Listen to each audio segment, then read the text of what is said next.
Welcome to the Magic Channel. What happens when we try to save something precious, but in the process, we accidentally destroy the very thing that made it special?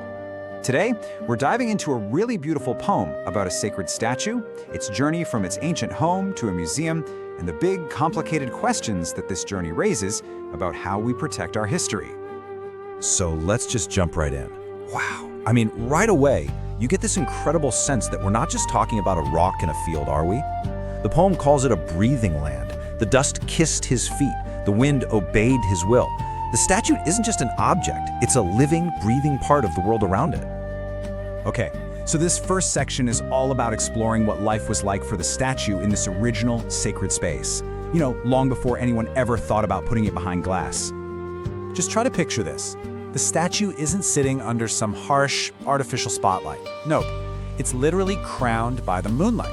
Its entire existence is tied to the natural rhythms of day and night, deeply connected to the world, to the cosmos even. And think about the sounds it heard.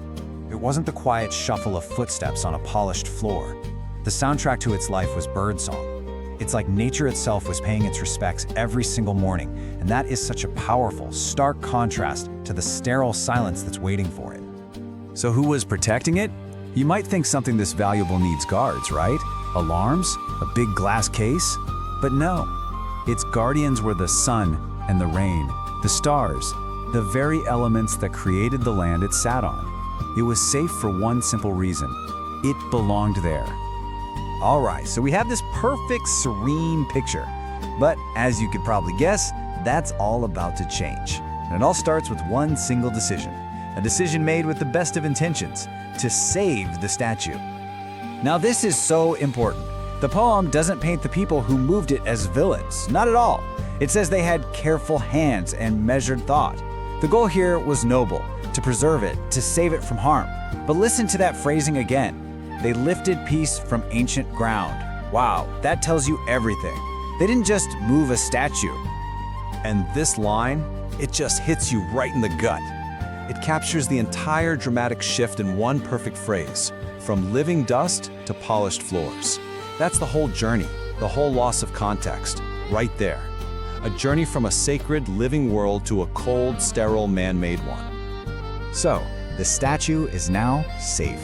But what does that safety actually look like? What does it feel like?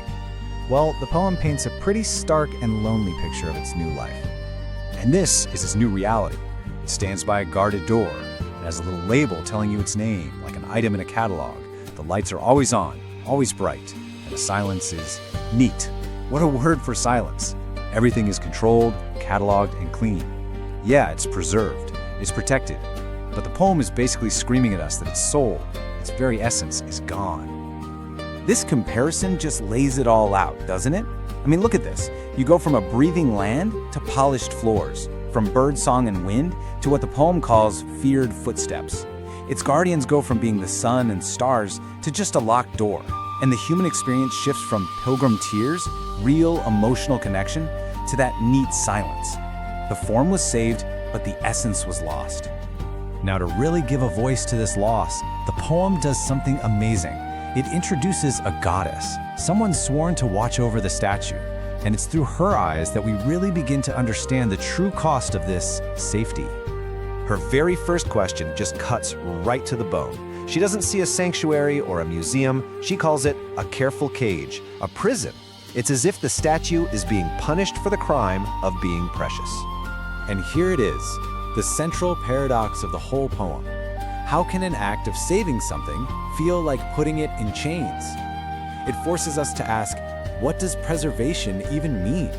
If you save the body but kill the soul, have you really saved anything at all?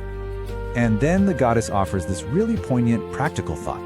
She asks, essentially, hey, why can't you just put a copy in the museum? For people to look at and learn from. Why does the real deal, the living body, have to be the one that stays in this place where, as she says, sacred things go dry?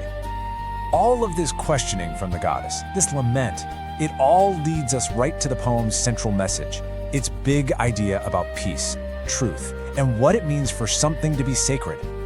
This is it. This is the heart of the matter. The poem is telling us that peace, or sacredness, isn't a quality that's inside an object, like a battery you can just carry around. It's something that only exists because of the relationship between that object and its home, its native ground. Take it away from that context, and it's just gone. But you know, after all that sadness and loss, the poem doesn't end in despair. Not at all. Instead, it finishes with this really powerful and patient sense of hope for a homecoming. The final verses speak directly to the statue. They talk about this cosmic, cyclical kind of justice. The wheel of time turns slowly, but it's always true. It's a way of saying that this exile in the museum, it's just temporary. It's just a bend in the long, long road of time. And that's the poem's ultimate unwavering belief, that there's a fundamental law of belonging in the universe. The statue is from the soil of Tholuwila, and no matter how long it takes, its destiny is to return to that place where it can finally breathe with the earth again. So the story of this one statue leaves us with this enormous, lingering question, a question that makes us look at every museum, every act of conservation, and ask ourselves, in our quest to protect the physical things from our past, how do we make sure we don't lose their soul in the process? Thank you for watching.